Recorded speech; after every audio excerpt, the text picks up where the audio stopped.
আজি কথা পাতিম আমি গুড লাক স্পেলৰ বিষয়ে, যি স্পেলে আপোনাৰ লাকটো ইনহেঞ্চ কৰাত হেল্প কৰিব। এইটো স্পেল আপুনি জবৰ কাৰণে কৰিব পাৰে, মেৰেজৰ কাৰণে কৰিব পাৰে। যদি কোনোবাৰ এনেকুৱা আছে যাৰ ফেমিলি একচেপ্ট নকৰে কাপলবোৰৰ, তেওঁলোকেও এইটো ব্যৱহাৰ কৰিব পাৰিব।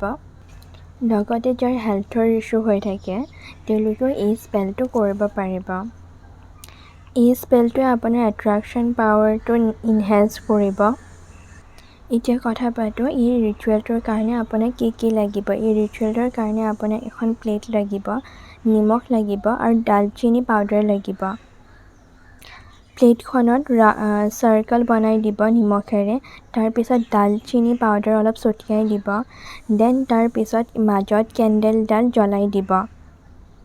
কেণ্ডেলডাল জ্বলোৱাৰ পিছত নিজকে কোৱা ষ্টাৰ্ট দিব, মানে এফাৰ্মেশ্যন দিব, মই ভাগ্যশালী, I am very lucky, I am very লাকি।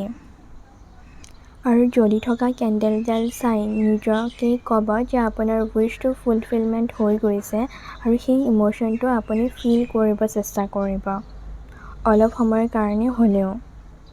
মমবাতিটো জ্বলোৱা হোৱাৰ পিছত নিমখ আৰু ডালচেনিখিনি এটা পানীৰ গ্লাছত ভৰাই থ'ব আৰু এদিনৰ কাৰণে ফুল মুন বা বাহিৰত থৈ দি পিছদিনাখন প্লাণ্টৰ আপুনি দি দিব পাৰে বা বাহিৰতো আপুনি পেলাই দিব পাৰে।